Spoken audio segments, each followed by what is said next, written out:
Olá, meus queridos amigos, muito bom dia!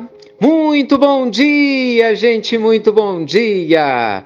Mais um domingo, que coisa boa! Luz e paz aí pro seu coração, pra sua vida. Nossa pílula inspiradora do bem, a gente não te abandona em nenhum dia, viu? Sábado, domingo, feriado, não importa. Se você deseja, estamos juntos aqui, né?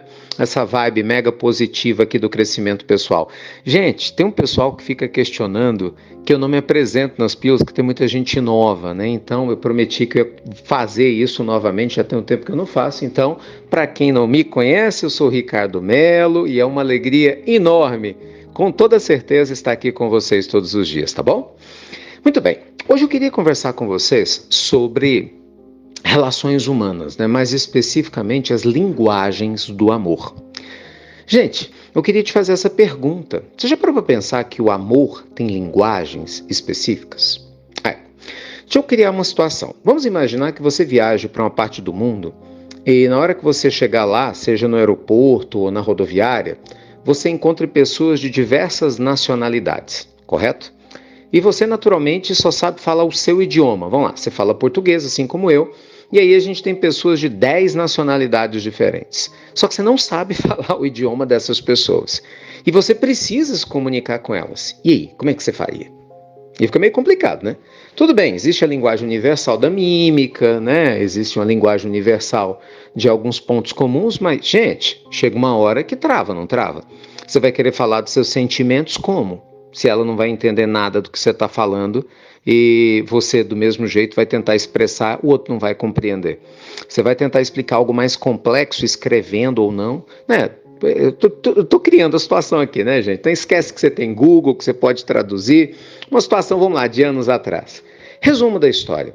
Você vai ficar tentando se comunicar com uma pessoa que também quer se comunicar com você, mas por um não falar a linguagem do outro ou a língua do outro, acaba que por mais que deseje, isso fica comprometido. Então vamos trazer isso para a nossa vida real.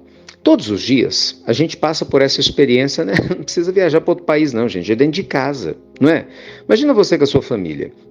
Talvez muitas pessoas, né, da nossa família a gente enxergue e sejam parecidas conosco. Tem mais ou menos a mesma forma de ver a vida, de se comunicar, não é verdade? De entender o mundo. Mas tem outros familiares que são muito diferentes, não é? Às vezes você fala uma coisa de um jeito, a pessoa interpreta de outro. De repente, para você está demonstrando amor para essa pessoa acredita que você é indiferente. Ou então o oposto, né? Você está sendo até uma pessoa muito brava e incisiva e talvez o outro não te leve a sério. A gente começa a perceber como as pessoas são diferentes. Por quê, gente? Porque os sentimentos e as nossas emoções dependem muito, obviamente, de cada um de nós.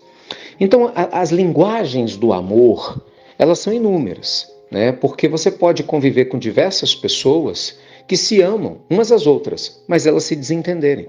A gente não só se desentende, né, com quem a gente não gosta, concorda? Você não briga apenas com a pessoa que não gosta de você, pelo contrário. Quantos casais se amam, mas vivem em pé de guerra?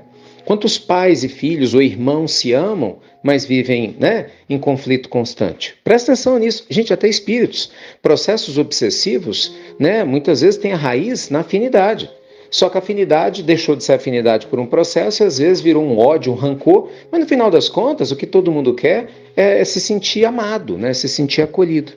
Então pensa que se você não tem a sensibilidade para prestar atenção no idioma do outro, se você quer impor o seu jeito de amar, a sua forma de ver a vida, entendeu? A sua maneira, se você acha que a única forma é a sua, você vai se distanciar de um monte de gente. Cada um de nós, meus amigos, enxerga o mundo pela sua ótica. Então hoje, uma pílula, esse tema é muito vasto e profundo, nessa pílula, que é só uma gotinha, eu queria deixar essa gotinha de contribuição, se você me permitir. Reflita hoje sobre como anda a sua capacidade de se comunicar com as pessoas diferentes de você em relação ao amor. Comece a observá-las sem julgá-las, entendeu? Talvez algumas se comuniquem melhor no amor falando, não é? Por exemplo, meu pai, quando era encarnado, ele tinha muita dificuldade em falar, sabe? Em dizer os sentimentos. Ele demonstrava. O jeito, muitas vezes, que ele fazia coisas para mim, especificamente, era uma forma de dizer eu te amo. E graças a Deus eu acho que eu entendi isso a tempo, né? Porque eu pude, né, valorizar mais o que ele dava conta de oferecer do jeito dele. Certamente eu demonstro amor e afeto por pessoas próximas a mim, que muitas vezes elas talvez tivessem expectativa diferente. Deus abençoe que elas consigam entender que eu estou tentando fazer o meu máximo. Então é mais ou menos isso, entendeu?